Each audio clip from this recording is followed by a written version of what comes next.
Halo Demers, Lihin di sini dan sekarang kita punya box paketan dari Mamang Mang Courier yang memang dipesan oleh Technodim. Dan isinya adalah box lagi. Maksudnya dalam sini ada box yang isinya kamera mirrorless dari Canon. Ini harga satu paket kamera sama gear-gear pendukung yang Technodim dapat.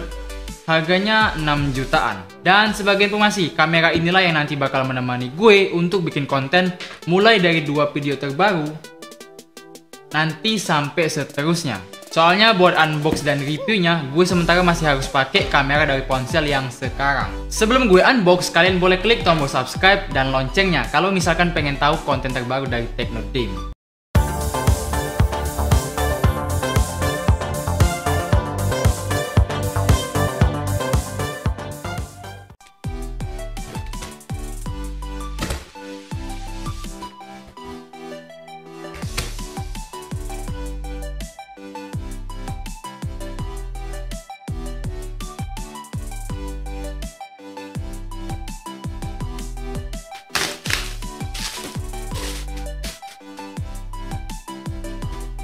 Gini dia, di sini ada tulisan China, Korea atau Canon dari Jepang ya kayak Taiwan. Kayak biasa, buat sambutan ada kertas panduan manual dari kamera ini. Lalu yang cukup impresif, kita udah dapet baterai chargernya. Jadi nggak perlu lagi beli terpisah. Kecuali baterai backupnya sih. Soalnya setahu gue ya cuman dapet satu baterai doang di sini. Terus ada kabel buat dipakai sebagai aksesoris yang bisa ngegantung kamera ini, entah mau di leher atau ke dinding. Dan bener aja sih, baterainya cuman dapet satu di sini. Dan ini kapasitasnya 800-an mAh. Tipenya LPE 12. Di sini ketulis ya LPE 12, kapasitasnya 875 mAh. Terus di dalam paketannya lagi kita dapat unit kameranya sendiri. Oh, coba nanti kita buka. Dan di sini juga ada lensa yang bisa di zoom maksimal 45 mm dan minimum di 14 mm. Gini dia bukan.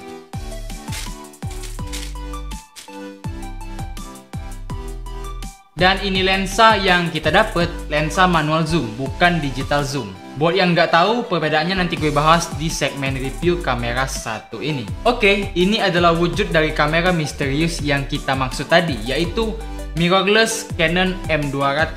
Sebelum gue nyalain terus coba, gue harus kasih disclaimer kalau di sini gue adalah seorang newbie ataupun pemula yang baru melakukan transisi dari kamera pocket ke kamera mirrorless. Tapi sebenarnya malah lebih sering pakai kamera dari HP ini sih.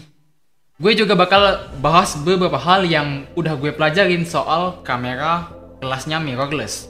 Sementara buat experience gue sendiri, bakal gue bagikan seminggu kurang lebih dari sekarang. Dan sebagai pemula, gue juga bakal ceritain bagian penting ataupun hal-hal yang sekiranya juga gue harus bagikan kepada lu yang tergolong sama kayak gue, pemula aka newbie. Walau tergolong pemula, gue udah sempat coba DSLR, tapi sekedar pernah coba doang. Itu juga cuman buat foto-foto doang. Dan udah sekitar 1 tahun yang lalu. Jadi udah lumayan lama sih gue gak pernah pegang lagi kamera DSLR ataupun yang ini belum pernah malah. Maka dari itu bakal banyak hal yang bisa gue explore dari kamera satu ini. Ibaratnya gue harus adaptasi dulu supaya bisa saling mengerti satu sama lain. Oke, kita nyalain dan coba mode-mode yang ada di sini sementara untuk indoor atau dalam ruangan aja, karena ini cuman buat first impression aja.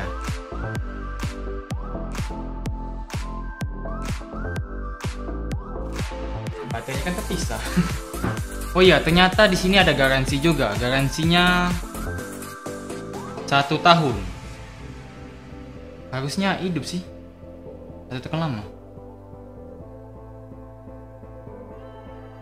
Harusnya nyala sih. Kenapa dia?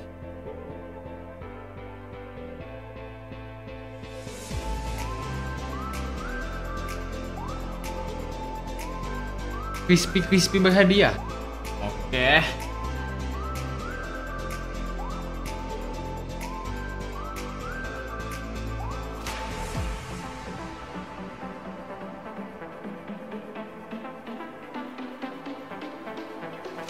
Nyala udah, sekarang langsung coba-coba aja.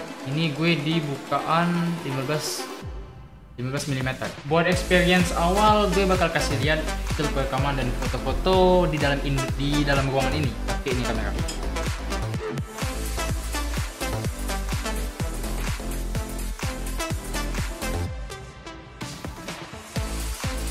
Oke, ini adalah perekaman di 30 fps dengan resolusi Full HD. Ketajaman warnanya gila sih kalau dilihat dari layar bawaan.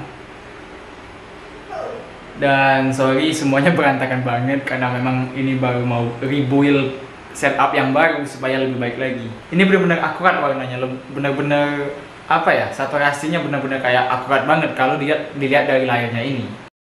Sebagai orang yang pertama kali coba kamera mirrorless, fotonya udah keren abis sih menurut gue, kualitas fotonya. Videonya juga sama, udah akurat warnanya. Tapi gak tahu nanti kalau waktu gue coba di luar ruangan, di outdoor. Canon EOS M200 ini sendiri udah bisa record video di resolusi 4K dan punya fast tracking untuk kebutuhan autofocus, baik dalam perekaman video maupun fotografer. Lalu untuk settingan ISO tersedia rentang settingan di 100 sampai 25600. Sementara sensornya sendiri punya kemampuan 24 megapiksel, yang beneran 24 megapiksel, nggak gimmick-gimmick kayak kemampuan HP. Sensornya juga udah APS-C, yang mana ini adalah ukuran wajib untuk sebuah kamera produktivitas. Untuk bikin foto dan rekam video yang stabil, EOS M200 ini udah punya EIS di dalam kameranya sendiri. Jadi kalau ditambah sama lensa yang punya EIS juga, stabilnya bakalan lebih kece lagi. Untuk port konektivitas ada USB micro B dan HDMI tipe D atau Type D. Di sini ada tombol mode buat masuk mode foto atau video, dan di tengah-tengahnya adalah tombol on off yang bikin gue agak bingung. Kenapa penempatannya di sini? Soalnya kalau nggak sengaja kepencet waktu lagi rekam atau ambil shoot foto gitu, otomatis kameranya bakalan langsung mati kalau nggak sengaja kepencet ginian. Dan momen yang udah kita tetapin harus dicari manual lagi. Dan yang memang bikin gue cukup kagum adalah penempatan flashnya. Bagi sebagian orang mungkin ini adalah hal yang biasa, tapi buat gue yang baru pegang kamera mirrorless, konsepnya keren sih. Waktu gue lihat referensi dari kamera-kamera lain, dia punya grip di bagian depan, dan itu cukup mudahin kita buat ngambil shoot foto. Soalnya grip itu bisa bikin nyaman jari-jari kita. Sementara di kamera ini dia cuma punya satu grip di bagian belakang dan lumayan kecil juga. Teksturnya ya lumayan bikin nyaman sih. Sisanya ada tombol menu, record buat video, dan media button lainnya. Bagian yang tergolong paling penting adalah display ataupun layarnya. Dan kita udah dijatahin 3 inci layar yang bisa di roll atau diputar 158 derajat kayak gini. Oke, kesan pertama gue soal kamera ini sih compact, enak dipegang karena ukurannya yang kecil. Tapi sayang gripnya cuman satu doang. Tapi buat gue yang pastinya bakal 90% pakai ini buat produksi video, sama sekali nggak jadi masalah sih. Soalnya gue lebih sering shoot pakai bantuan tripod. Dan EOS M200 ini dia udah dual pixel yang bikin autofocusnya bisa makin cepet.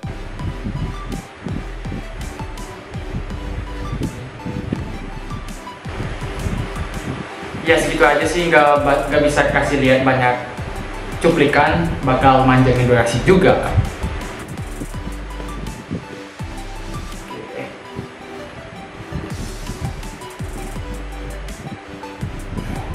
Sayangnya kemampuan dual pixel ini nggak bisa dipakai di 4K di resolusi 4000 pixel, cuman work di Full HD alias 1080 pixel. Terus satu hal yang cukup unik menurut gue adalah pengaturan segitiga exposure-nya, dimana nggak ada tombol fisik settingan buat manual. Jadi buat nentuin aperture priority, shutter speed priority, manual, dan autonya, semua ada di settingan digital yang bisa kita masukin menggunakan tangan.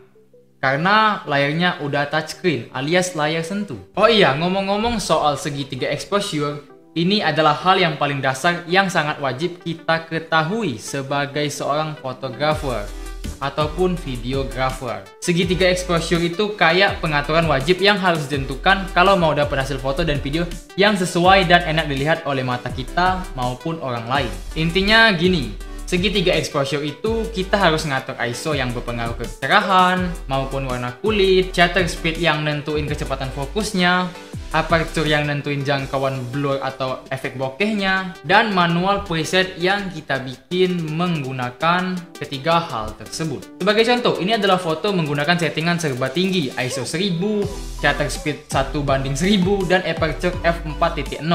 Hasilnya kacau banget kan? Tapi coba kalau kita bikin preset dengan pengaturan ISO 400, shutter speed 1/60, dan aperture f8. Hasilnya jadi lebih baik dan lebih bersahabat sama mata. Semoga aja lu paham, nanti hal ini bakal gue bahas lebih jauh di konten terpisah. Kalau sekarang tentunya gue nggak bisa naik kesimpulan buat bilang apakah kamera ini worth it atau enggak.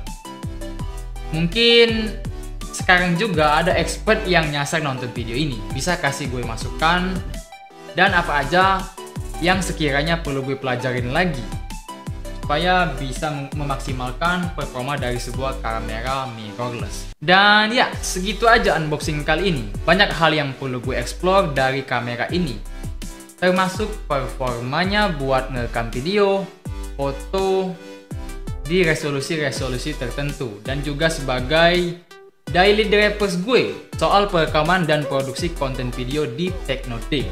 Semoga bermanfaat dan sampai ketemu di konten review.